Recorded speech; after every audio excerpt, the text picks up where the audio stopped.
Fertiliser management, कि आप हर सूरत अपनी ज़मीन का, अपनी मिट्टी का तज्ज़िया ज़राई लेबॉर्ट्री से कराएं और डिस्ट्रिक्ट लेवल पर, ज़िले की बुनियाद पर हर जगह पर ये लेबॉर्ट्रीज़ मौजूद हैं। अपने पानी का भी सैंपल करवाएं, इस वो कितनी महरा है, उसके अंदर फास्फोरस कितनी कम है, उसके अंदर नाइट्रोजन कितनी कम है, उसके अंदर पोटैश कितनी कम है, उसके अंदर ऑर्गेनिक मैटर की कितनी कमी है। ये ऐसे ही समझें कि ये ज़मीन का ब्लड टेस्ट होता है, जिसके ज़रिए हमें पता चल जाता है कि ज़मीन के अंदर जरखेज़ी के हवाले से कौन सी बीमारी है। अब फर्टिलाइज़र के दो प्लान्स मैंने बनाए हैं।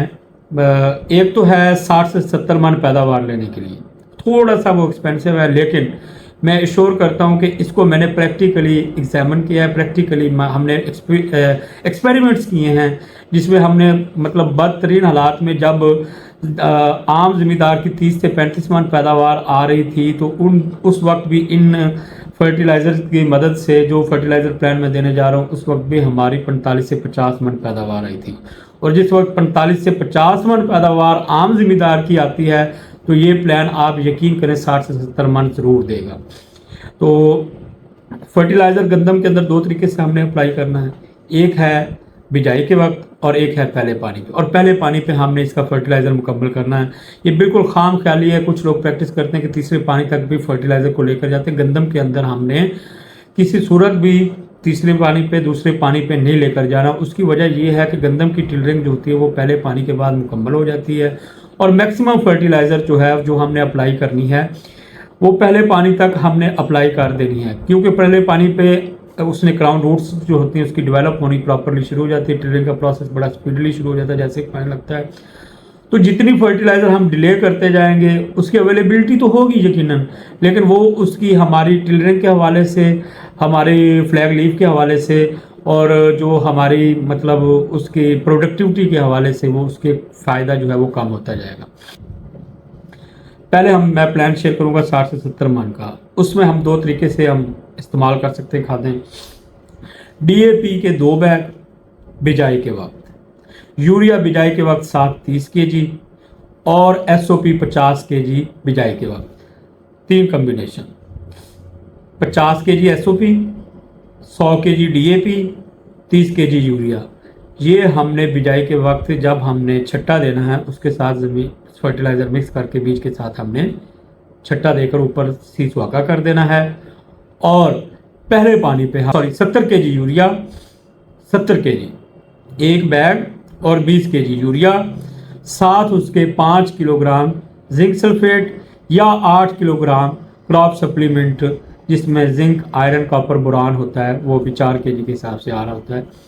ये हमने पहले पानी पे इस्तेमाल कर लेना है। पहले पानी के बाद जब वत्तर की हालत में आएगी, तो उस वक्त NPK प्लस अमाइनो एसिड, इसका एक स्प्रे 500 ml फी एकड़ के हिसाब से, जो मैंने पहले भी बताया था, कैटलाइज़र है नेचर लाइफ साइंसेज के पास, हम इज़ा बयान है सिंजेंटा के पास।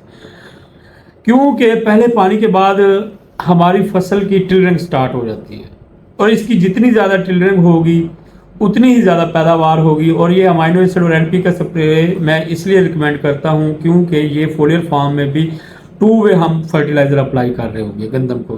गंदम का स्पेल होता है छोटा सा, वो टिलरिंग उसकी प्रोसेस शुरू होता है पहले पानी पर, दूसरे पानी तक मुकम्मल हो जाता है तकरीबन। तो जितनी ज़्यादा हम उसको अच्छी फर्टिलाइज़र, क्वालिटी फर्टिलाइज़र अप्लाई करेंगे, उतनी ज़्यादा उसकी टिलरिंग होगी। आखिरी चीज़, हमारी ज़मीनों में नामियाती मादे की बहुत सख्त कमी है। मैंने पहले भी अर्ज़ की थी कि हमें कोशिश करनी चाहिए कि या तो हम गोबर इस्तेमाल करें, रूडी फार्म यार्ड मैन्योर, 5 से 6 ट्राली पर एकड़ के हिसाब से सालाना। अगर हम वो इस्तेमाल नहीं करते तो कम से कम साल में एक दफ़ा जंतल बीज कर उसको क्रश करें।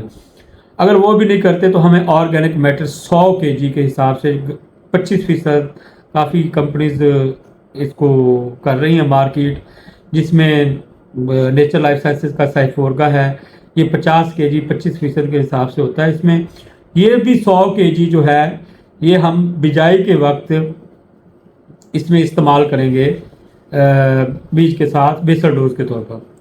ये अभी आपको खर्चा थोड़ा सा ज़्यादा लग रहा होगा, थोड़ा सा है भी ज़्यादा, इसमें कोई दो राय।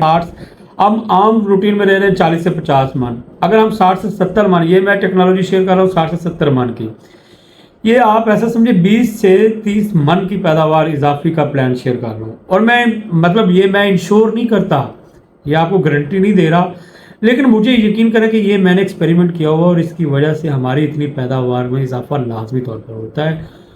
इसलिए आप एक दफ़ा, मैं ये नहीं कहता कि आप पूरे फील्ड के ऊपर इस तरीके से एक्सपेरिमेंट करें, कम से कम आप 1%, 2%, 2 से 3 एकड़ पे तो इतना एक्सपेरिमेंट कर सकते हैं। आपने ये एक्सपेरिमेंट ज़रूर करना है। उसके बाद आपने उसका कंपैरिजन करना है, मुवाजना करना है दूसरे फील्ड के साथ। अगर आपको पैदावार में फिनोमिनल इजाफा होता है तो आप ये अप्लाई करें। दूसरा तरीका है कि अगर हम फ़र्ज़ कर लें हमारी ज़मीन जो है वो कौड़ी है, कड़वी है, यानी कि कलर वाली है, तो तब हमें DAP की जगह नाइट्रोफास, थोड़ी तेज़ाबी खाद है, बहुत ज़बरदस्त है, हम वो भी इस्तेमाल कर सकते हैं। उसका जो तरीक़ाकार है उसमें 200 kg नाइट्रोफास, 4 बैग नाइट्रोफास के हमने बिजाई के वक्त इस्तेमाल करने हैं, 2 बैग DAP की जगह पर, और यूरिया इसके अंदर हमने 40 kg पर एकड़ सोइंग के टाइम इस्तेमाल करनी है और पहले पानी पे 50 kg इस्तेमाल करनी है। तकरीबन 40 kg सोइंग के टाइम इस्तेमाल करनी है और 50 kg पहले पानी पे इस्तेमाल करनी है। बाकी as it is SOP 50 kg, zinc sulphate 5 kilogram, organic matter 100 kg और 2 स्प्रे अमन के अंदर। अगर हम फ़र्ज़ कर लें 40 से 50 मन पैदावार लेना चाहते हैं और हमारे पास बजट की कमी है, तो उसके लिए मेरी तरफ से जो रिकमेंडेड है डोज वो है DAP 50 kg बिजाई के वक्त और यूरिया साथ 40 kg यूरिया DAP के साथ, 25 kg SOP और 50 kg ऑर्गेनिक मैटर।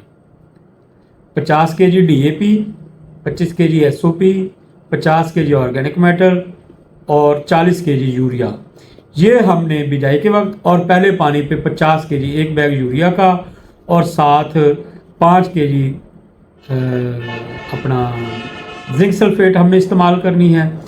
उसके बाद पहले पानी पे हमने अमाइनो एसिड प्लस NPK का स्प्रे करना है और बूटिंग स्टेज पर जब गब्बे पे आए गोब की हालत में उसको दूसरा स्प्रे करना है। ये है 40 से 50 मन पैदावार लेने के लिए।